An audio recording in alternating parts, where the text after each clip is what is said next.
one for my wife, though she never used it, and then I secured the sheet under the mattress with a rope and a camping clasp. And so now I'm like a relatable Hannibal Lecter. And this is real. And yeah, I had brought this from home. This is a double-sided zipper in case I'm suffocating, so that's fun. And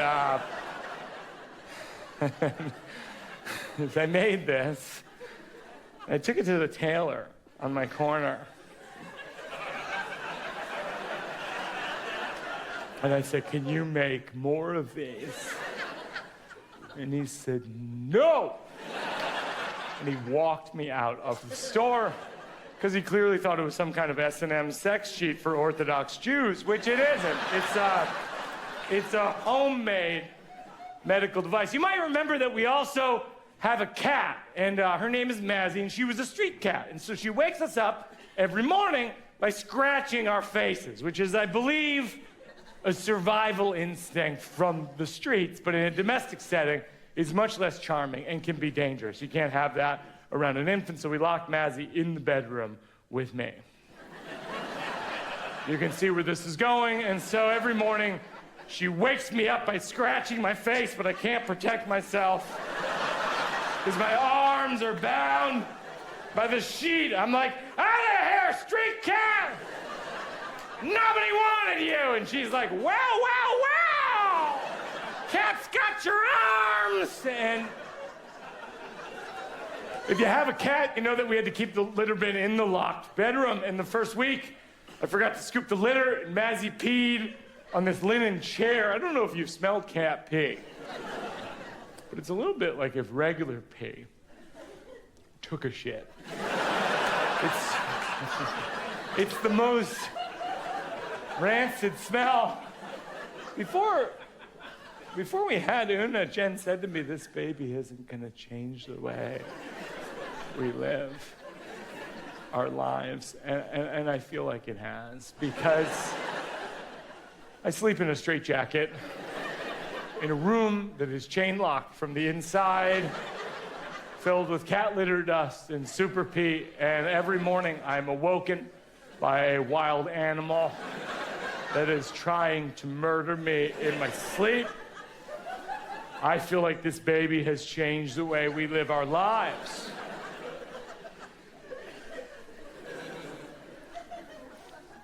One morning, I'm walking home from Rite Aid with cat litter and diapers, and I walk into our apartment, and Jen is crying on the couch a lot, like pretzels level. And I say, "Chloe, what's wrong?" And she says, "Una's never gonna be in my belly again." That's how close Jen and Una were. One day, I found this. This is a short poem that Jen had written. This is one of her actual poetry notebooks. This is called Little Astronaut. A newborn rests her head on the earth of mother. Everything else is outer space. This is the most profound level of love I had ever witnessed. And I was there too.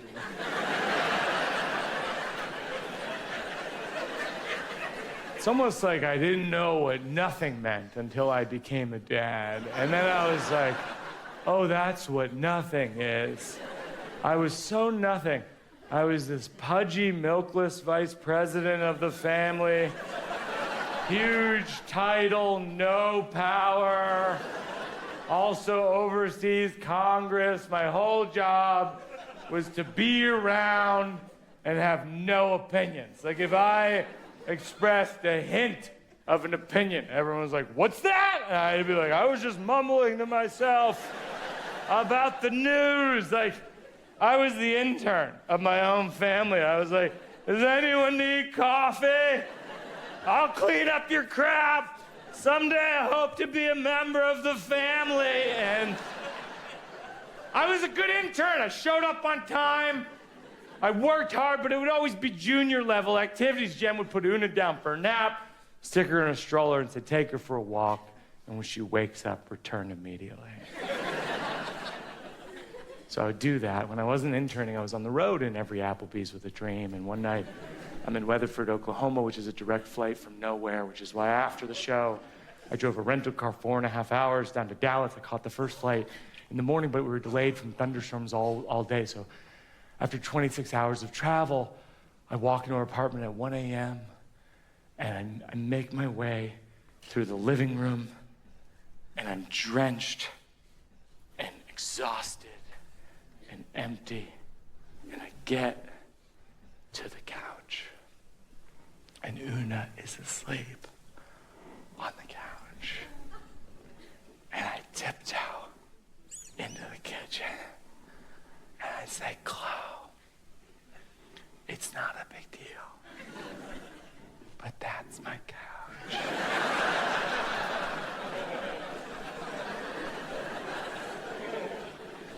Jen says, great news. That's where Una likes to sleep. I said, I totally get it. As a short-term solution, I think that's phenomenal. But long-term, I think Una should sleep in a crib. Jen said, we decided that Una doesn't like to sleep in a crib. I said, who's in we? She said, me and Una. I said, I'm not in we anymore. I'm a founding member of we. It was a shocking revelation when you were evicted from your own life.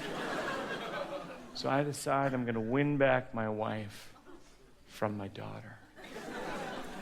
The next day we're strolling Una through the park, and I said, I was thinking we should set aside one night a week and get a babysitter. And Jen looked at me like I was suggesting we sell Una into slavery. And then Una starts screaming like the meanest heckler I've ever encountered. Like a heckler not only hates what I'm saying, but every word individually in any context. And Jen looks at me and says, Una doesn't like it when we talk.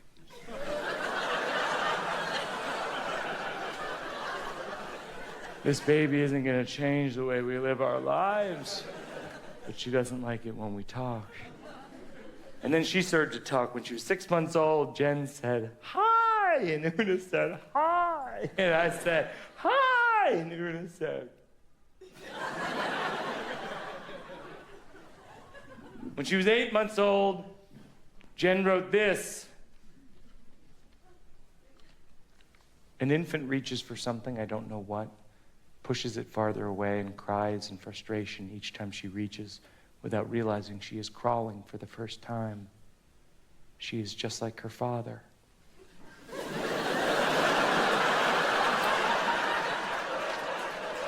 That's a poetry burn. And when she was 13 months old, she was teething. As far as we could tell, she was growing 234 teeth. The only time she wouldn't scream was when she was suckling my wife's boob with her freaky shark teeth. And one morning, they're at the kitchen table, and Una's sucking all the life and food and energy out of my wife, which is what I want to do. But I can't, because I'm doing the dishes. She says, you're doing a great job. And I said, thanks. Sometimes I'm not sure. She says, not you.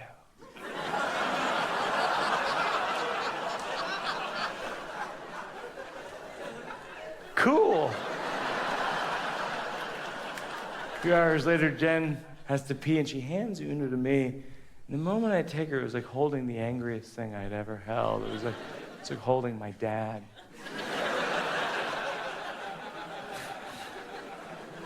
She was like, ah! I was like, how do you think I feel? I don't know what I'm doing. I don't know anything. And at that moment, the church bells in our corner start chiming the song Ave Maria.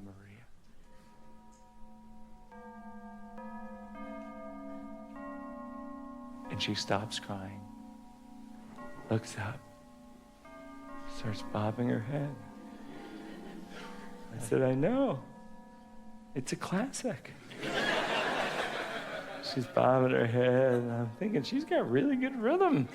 Maybe she could be a drummer. or a DJ, or an agreeable person. Maybe this will help her sleep. She won't need the slumber buddies, or the dream dust, or the magic sleep suit. And the song ends. She's looking at me, and I'm looking at her, and we both know it's about to go down. So I go, Ave Maria,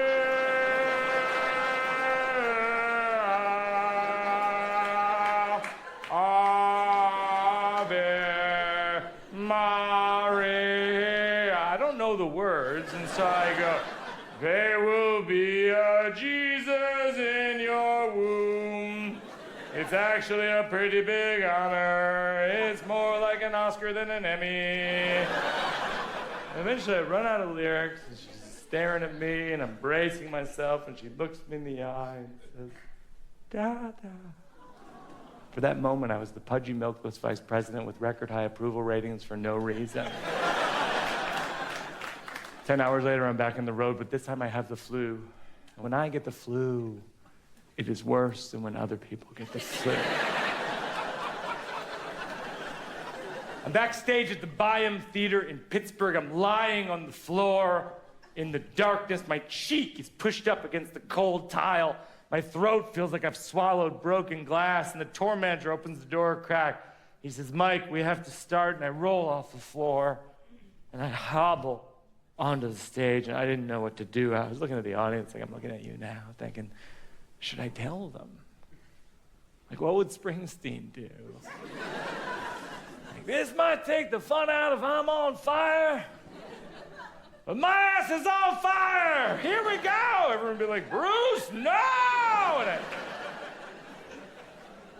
I made it through, but the next morning I'm even sicker, and I'm driving home. I pull over at a Starbucks. I don't mean to be crude, to use the restroom aggressively.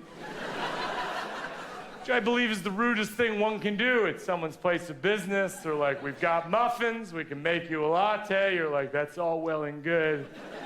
But what I'm gonna do is go into this private room you have in the back and unload the most vile substance my body's been able to conjure in 39 years of existence. On the grounds that I'm not a pure Indian. I've been polluted by Western thought. Be very careful of people who celebrate purity.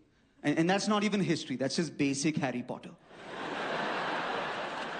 They start a hashtag, they're like, Veer Das.